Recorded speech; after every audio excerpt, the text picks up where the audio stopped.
Brotherhood.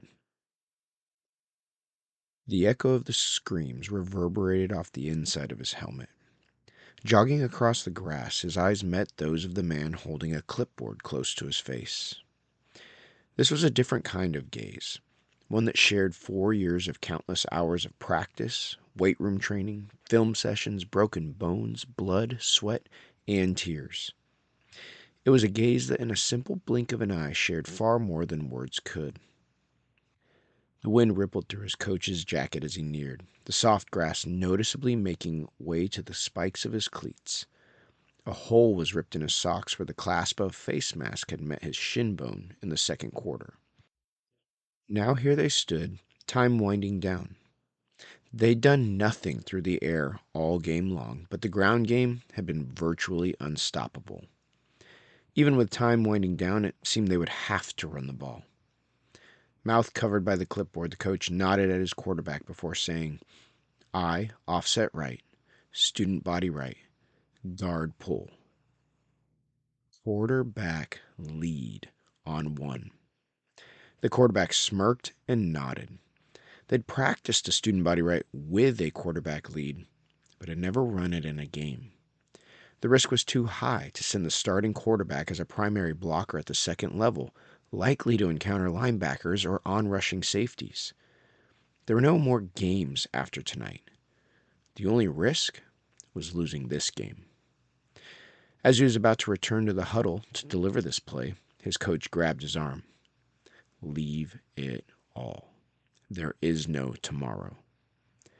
The smirk faded to a warrior's stare. He jogged back to the waiting huddle and arrived to his right guard yelling, "I don't care if we have to pick the entire defense up and move them to the end zone. We do it. We leave it all." The quarterback couldn't help but smile again as he nodded to the guard. He was always known for his inspiring speeches, or perhaps it was even his own players feared him. Perhaps it was a combination of the two. The guard asked, "What's the call, boss?" A smirk now growing on his face, the young quarterback responded, "I, offset right, student body right, guard pull. Quarterback lead on one." The players had all been nodding, knowing the student body right had been unstoppable all night. None of them had been with a quarterback lead. Every single player paused and looked up at the quarterback wide-eyed. They knew the gravity of the situation, but this solidified those thoughts. "Break!" echoed across the field as the huddle broke with a thunderous clap. As they had been trained, the offensive line jogged up to their positions just behind the ball. They immediately began calling out numbers as they assessed the defense and identified their blocking assignments. The quarterback walked forward next to his running back and said, "You stay on my butt, I'm going to set your edge, and you're gone." The center placed his hand on the ball, spinning it slightly into its proper position. Scanning the defense, the quarterback counted 4 down linemen, 3 linebackers. He yelled out, "Blue 43! Blue 43!"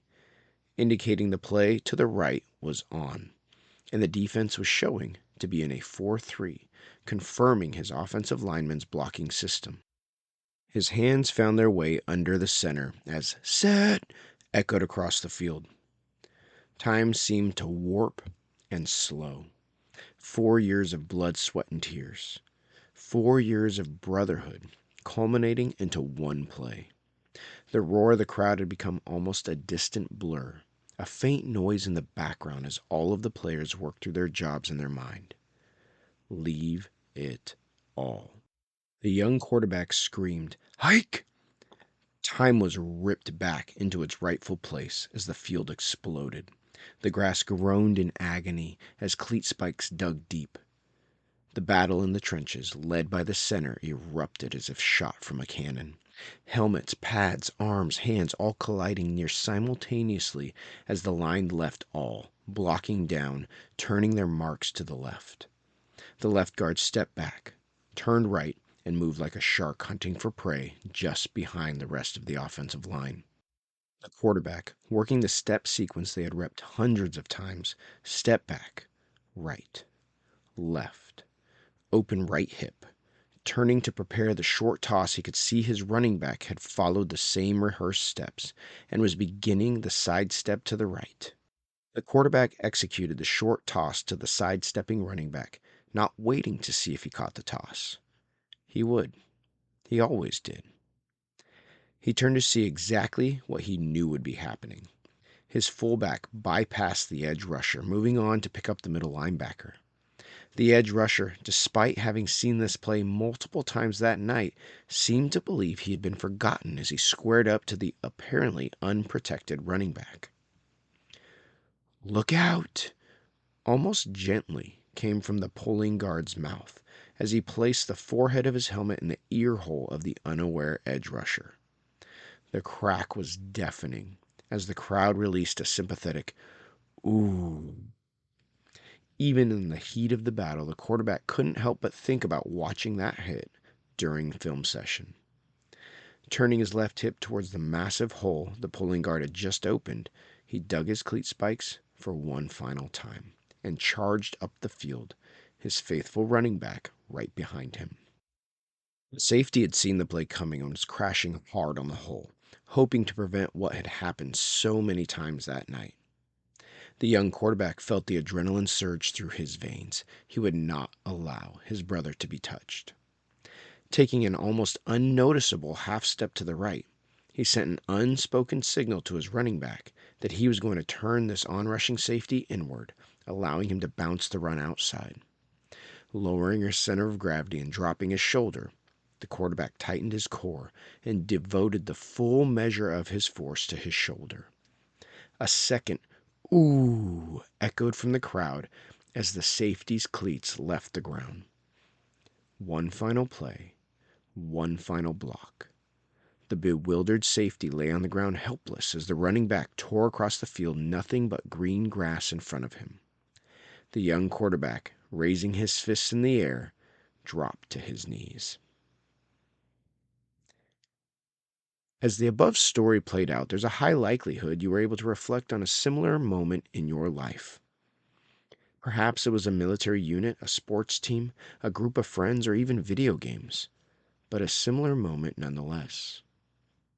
It's almost as if men were designed to intentionally pursue a common goal, perhaps as if an intelligent creator fashioned us to sharpen, encourage, and to challenge one another.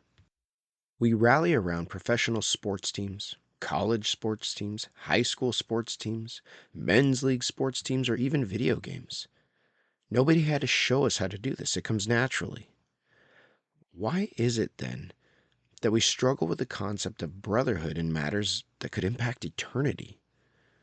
Sure, we might attend church every so often, and maybe we are really spiritual and go to a Bible study now and then.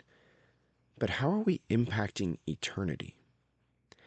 Two questions can lend clarity to this point.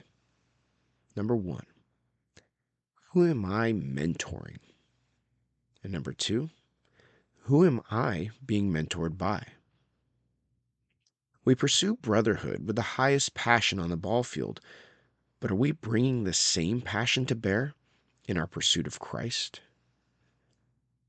Christian brotherhood is not an ideal which we must realize.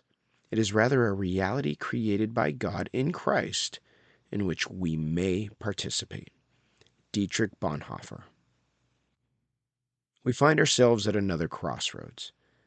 In order to participate in something, we must choose it. Our world seems to be full of men willing to passionately discuss politics, sports, work, and the latest news. What would our world look like if men chose to center these discussions on the pursuit of Christ and His Word? The brutal reality is we are in the midst of a spiritual war far greater than any battlefield this earth has ever seen. Much like soldiers standing shoulder to shoulder in the face of enemy fire, we must stand tall against the real enemy. The enemy prowls like a roaring lion. The fight is far more real than anything we have faced. Jesus, the Messiah himself, chose to surround himself with other men. Why do we at times believe we don't need this same community? As men, we need other men to encourage us in times of difficulty, to hold us accountable in times of poor decisions, to infuse us with courage in times of fear, and to inspire us with biblical wisdom when we falter or fail. Be devoted to one another in brotherly love. Honor one another above yourselves. Romans 12:10. What are some practical takeaways to pursue this brotherhood? Number one, mentorship. The first question we need to ask ourselves is, who am I intentionally pouring into? And who is pouring into me? Now, the answer to these questions will shift over the course of our lifetime, but there will never be a shortage of men to pour into.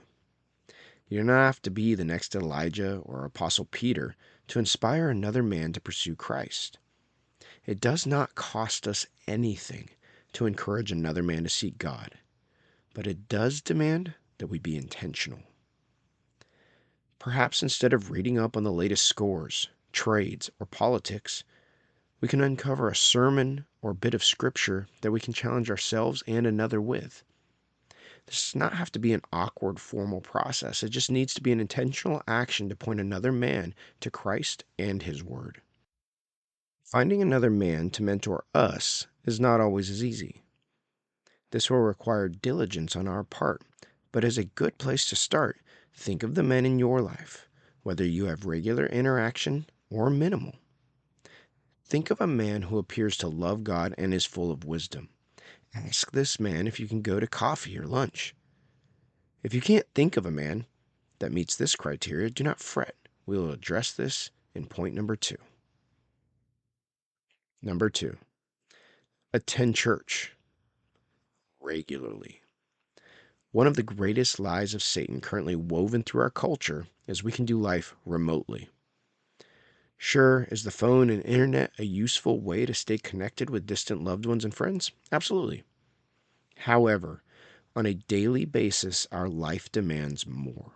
We need to embed ourselves in a church community that pushes us to pursue Christ, a place we can be fed spiritually. Once again, we find ourselves with that awkward word, choice. We can choose to pack our schedule so tightly we feel that church is not an option. We can choose to make excuses or be lazy, or we can choose to man up and get our butt to church. Number 3, intentional. We can choose to begin mentoring other men. We can reach out to men of wisdom and build a relationship. We can make sure church attendance is a regularity in our life, but without intentionality, they are worthless. If you chose to go through the motions at practice in whatever sport or activity we do or used to do, what would the result be? Teams don't win championships on the backs of checked out players. The teams full of players willing to put in the work produce results. If we know and agree on this, why would we expect life to be any different? What are some ways we can bring intentionality to our life? A, the way we read our Bible. Get in the Word, not so we can check a box, not so we can say we read today, but so we can give God an opportunity to speak into our lives. If that's meditating on just a few verses, but with intentionality and the desire for God to speak to us through His Word, then so be it. B, the way we have conversations. When we have the opportunity to have conversations with others, let's make them count. Instead of dwelling on our to-do list, the game that's on later, or any other number of life stressors, let's give devoted attention to the conversation and the soul we have standing in front of us. Listen and give of your time. Live a life of intentionality and purpose. If we find ourselves wasting countless hours on sports, video games, partying, or any other time drain that is not living out our mission of loving God's people, let's consider how we can make the shift to live a life of intentionality. Iron sharpens iron, and one man sharpens another. Whoever tends a fig tree will eat its fruit, and he who guards his master will be honored. Proverbs 27:17 and 18. If we choose to be where the buck stops, we must live a life of intentionality.